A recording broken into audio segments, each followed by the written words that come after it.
The funeral director adjusted my father's tie one last time before closing the casket. I stood there in my simple black dress, watching them prepare to take him to his final rest. My phone buzzed in my purse.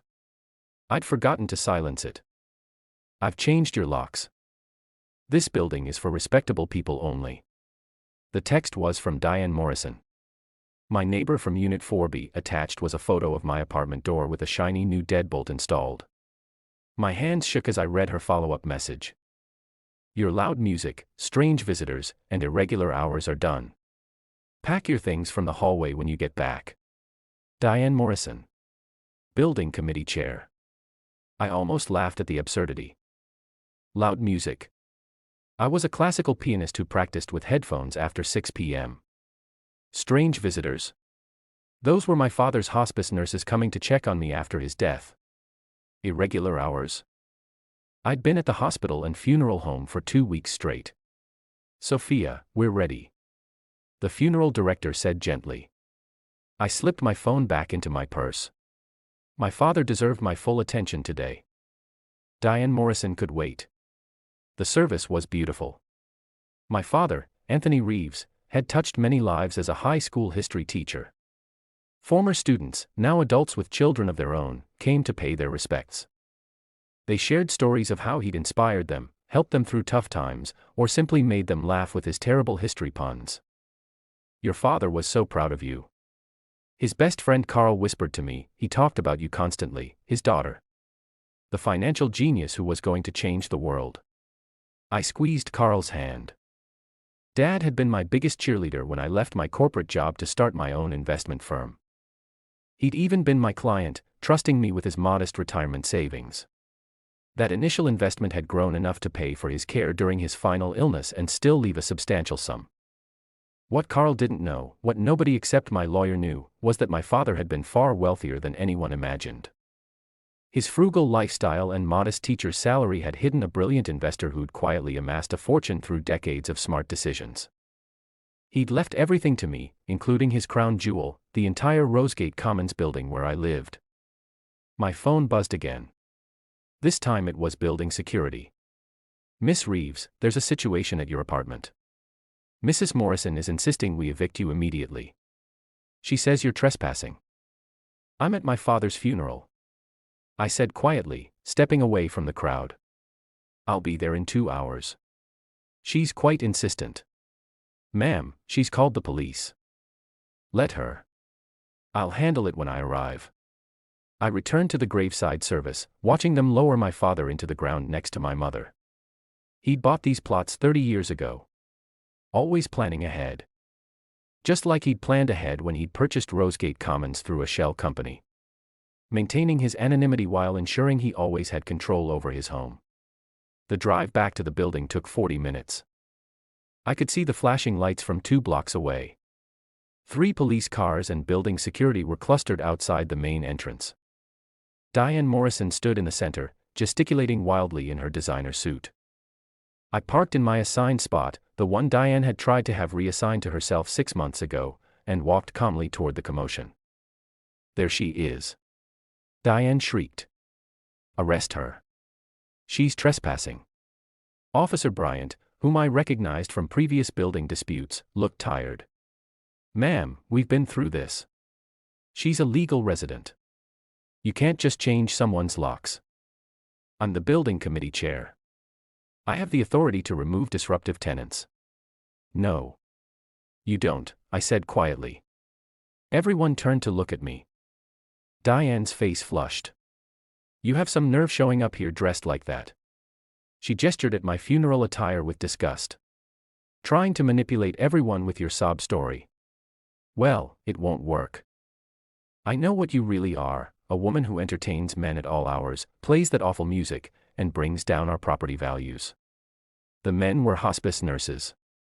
The music is Chopin, played through headphones. And as for property values, I pulled out my phone and opened the email from my lawyer. Building Security Chief James approached me with obvious relief. "Miss Reeves, I'm so sorry about this. I tried to explain to Mrs. Morrison that she has no authority to change locks, but it's all right." "James, I know you were just doing your job." I turned to Officer Bryant. I'd like to file charges for breaking and entering, theft, and harassment. Diane laughed shrilly. You can't file charges against me. I'm the building committee chair. I've lived here for 15 years. You're just some nobody who moved in 2 years ago. Actually, I said, pulling up the deed transfer on my phone. As of yesterday, I'm the owner of Rosegate Commons, the entire building. The silence was deafening. That's impossible, Diane stammered. James, the security chief, was the to understand. His eyes widened as he remembered all the times he'd seen my father visiting, all the conversations we'd had about building maintenance and resident concerns. Mr. Reeves was your father, he said softly. Anthony Reeves. He owned the building through AVR Enterprises. I nodded. He passed away 2 weeks ago. The building transferred to me upon his death. No, Diane whispered. No. The owner is some foreign investor. Everyone knows that. Everyone was wrong. I said, my father bought this building 35 years ago. He lived in Unit 6A for 10 years before moving to the suburbs to be closer to the school where he taught. He kept his ownership private to avoid conflicts of interest with residents. Officer Bryant was checking something on his tablet. It's all here. Public records show the deed transfer from AVR Enterprises to Sophia Marie Reeves. Filed yesterday. He looked at Diane with poorly concealed satisfaction. Ma'am, you broke into your landlord's apartment. Diane's face went from red to white to green in the span of seconds. I didn't know. You didn't care to know. I corrected for 2 years. You've harassed me. You filed false complaints about noise when I practice piano with headphones. You've called security when my father's nurses came to check on me. You've tried to have my parking space reassigned. My storage unit relocated and my mail held. And today, while I was burying my father, you broke into my home. The building committee voted. Diane protested weakly. Show me the minutes, I said. Show me the vote where the building committee decided to break into my apartment. Her silence was answer enough. There was no vote. James confirmed. Mrs. Morrison acted alone. She came to me this morning with locksmith receipts and demanded I update our key records. I refused and told her it was illegal. That's when she said she'd handle it herself. I turned to the gathering crowd of residents who'd come out to watch the drama. Many of them had been victims of Diane's arbitrary rules and power trips over the years. As the new owner of Rosegate Commons, my official act is to dissolve the current building committee. We'll hold new elections next month with proper bylaws and limitations on authority. A cheer went up from several residents. Mrs. Chen from 3C actually applauded. Diane looked around wildly for support but found none. Even her usual allies, the Pembertons from 4A, were avoiding eye contact. Mrs. Morrison, Officer Bryant said, I need you to return Miss Reeves' keys immediately. I threw them away, Diane admitted. I didn't think she'd need them anymore. Then you'll need to pay for an emergency locksmith to restore her access tonight, the officer said. And you'll need to come with us to the station. You're arresting me. Diane shrieked. But I'm respectable. I'm on the hospital board. My husband is a partner at Morrison Klein and Associates, and you're also someone who broke into another person's home, Officer Bryant said, pulling out handcuffs. Turn around, please. As they led Diane away, she kept protesting about respectability and property values and the natural order of things. The other residents dispersed slowly, many stopping to offer condolences about my father and apologies for not standing up to Diane sooner. James stayed behind. Your father would be proud of how you handled that. He said, he always said you had a gift for staying calm under pressure. You knew him well. We played chess every Sunday morning in the lobby for 20 years. He never mentioned owning the building, but he always asked detailed questions about maintenance issues and resident concerns. Now I understand why. James paused. He talked about you constantly, said you were brilliant but too humble for your own good. Guess he was right. I had no idea you were the Sophia Reeves from Reeves Capital Management. I smiled sadly. He insisted I make my own way, not trade on his connections. I didn't even know he owned this building until last week when the lawyer read his will. What are your plans for it? Honor his vision, I said. He believed in community, in people taking care of each other. Diane turned the building committee into her personal kingdom. We're going to fix that. The locksmith arrived within an hour, and I finally entered my apartment. Everything was as I'd left it that morning except for a pile of my belongings that Diane had already removed, stacked haphazardly by the door. My father's photograph, the one I kept on the entry table, had been knocked over and the frame cracked. I picked it up carefully, looking at his smiling face. Well, Dad, I think I handled that with the grace and dignity you always preached. Though I'm not sure having someone arrested counts as graceful. My phone rang. It was my lawyer, Sophia. I heard about the incident. Building security called me. Are you pressing charges? Yes. She needs to face consequences. Good. I've already fielded 3 calls from her husband's law firm trying to make this go away. They're offering to pay for damages and issue a formal apology. Not good enough, I said. She terrorized residents for years, using her position to bully anyone she deemed unrespectable. It ends now. The next morning, Diane's arrest made the local news. Building committee chair arrested for breaking and entering wasn't the headline she'd probably imagined when she woke up yesterday. Her husband's law firm issued a statement distancing themselves from her actions, but the real vindication came from the other residents. Mrs. Chen from 3C knocked on my door with homemade soup and a story about how Diane had tried to fine her for hanging a traditional Chinese blessing on her door.